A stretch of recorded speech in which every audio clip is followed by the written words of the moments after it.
guys, it's Simmy, and this is Pro Wrestling Unlimited, as we have some actual details on the injury that Seth Rollins suffered last Monday in the match against Jinder Mahal. A little backstory. Last week on Raw, Seth Rollins was believed to have suffered some sort of a knee injury.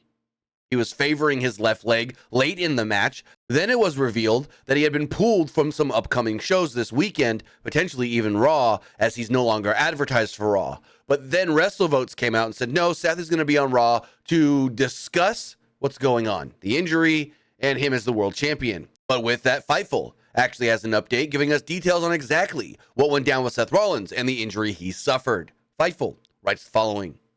Seth Rollins sustained an injury at WWE Raw on January 15th, and there's good and bad news.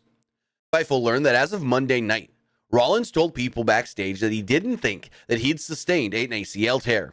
One WWE higher-up we spoke to said, quote, considering he'd powerbombed a 300-pound man on a torn ACL, we think he understands what that might feel like.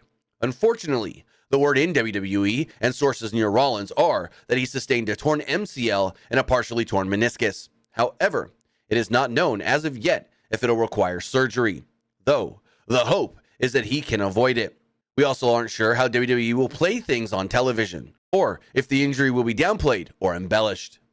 Rollins has a history of knee problems and has worked through many of them in the past. Several in WWE put over Rollins' toughness and resolve throughout the match and the immediate aftermath.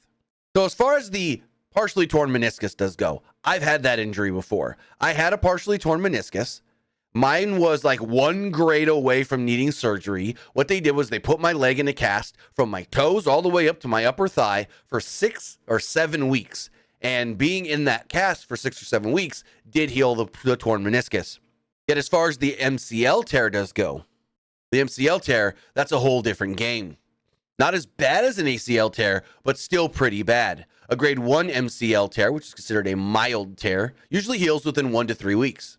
A grade 2 moderate MCL tear generally takes 4 to 6 weeks to heal with treatment. A grade 3 severe MCL tear can take up to 6 weeks or more to heal, and if it is a severe MCL tear, grade 3, it will most likely require surgery. And if you do require the surgery, it's 6 weeks at a minimum. Now, the bad thing here is that WrestleMania is, 7 weeks away? So hopefully Seth Rollins' knee injury does not need surgery, because if it does need surgery, it's most likely he's out of WrestleMania. There's that slight chance he makes it back in time, but it doesn't look likely. Again, Seth Rollins is slated to be, as far as WrestleVotes is reporting, on Monday Night Raw Monday, and he will give an update on his status and his future as World Heavyweight Champion.